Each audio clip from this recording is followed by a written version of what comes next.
शांत झोप लागण्यासाठी काय उपाय सांगाल? येस. एकतर शांत झोप घेण्यासाठी आपल्याला एक मेडिटेशन रात्री करणं फार गरजेचं आहे.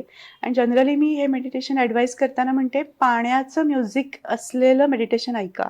हो. कारण आपल्या शरीरात 70-72% पाणी असतं आणि या पंचमहाभूतांचं जे बाहेर दिसतात तेच आपल्या शरीरात आहेत. बरोबर. आणि त्या पाण्याच्या आवाजाशी आपलं शरीर खूप लवकर कनेक्ट करतं. जी पाण्याची शीतलता आहे, थंडावा आहे, जी शांतता आहे, ती आपण खूप लवकर कनेक्ट करतो.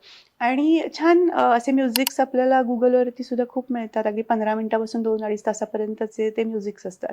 ओके. सो छान एखादं शांत म्युझिक प्ले करायचं आहे. ऑफकोर्स मोबाईल लांब ठेवायचा आहे, कारण डिजिटल डिटॉक्स सुद्धा तेवढाच महत्त्वाचा आहे शांत झोपेसाठी. बरोबर. त्यामुळे हे मेडिटेशन लावायचं आहे. रात्री झोपायच्या आधी कुठल्याही पद्धतीची स्क्रीन टाईम जो आहे तो कमी करायचा आहे. मग मोबाईल असेल, टीव्ही असेल, लॅपटॉप असेल, तर साधारण 1 ते 1.5 तास आधी तरी तुम्ही त्याच्यापासून दूर असणं गरजेचं आहे. रात्रीचं जेवण पण थोडं लवकर होणं.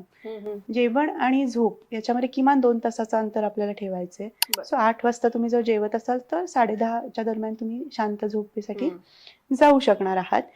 झोपेची जागा सुद्धा शांत, क्लीन असणं फार महत्त्वाचं बरोबर आहे. आहे. एक छान छोटासा दिवा तुम्ही बेडरूममध्ये लावून ठेवू शकता. एन्सेंटमध्ये आमच्या आयुर्वेदामध्ये वगैरे तर म्हटलंय की छान पणती लावा तुम्ही. दिव्यापेक्षा सुद्धा पणती जर तुम्ही तेलाची लावलीत तर त्याचे दोनही परिणाम होतात. तो छान लाईट, त्याचा तो उबदारपणा शीतल, शीतल आणि प्रकाश. इतर काही डास किंवा कीटक असतील तर ते सुद्धा आपल्यापासून दूर राहतात. सो Very तोही nice. एक उपाय तुम्ही नक्कीच करू शकणार आहात. आणि शांत झोप ह्याच्यासाठी सुद्धा तुमचे जे ओव्हर थिंकिंग, आपण रात्री एक तो रिग्रेट्सचा एक्सरसाइज मी सांगेनच पुढं, तो केलेला असणार आहे.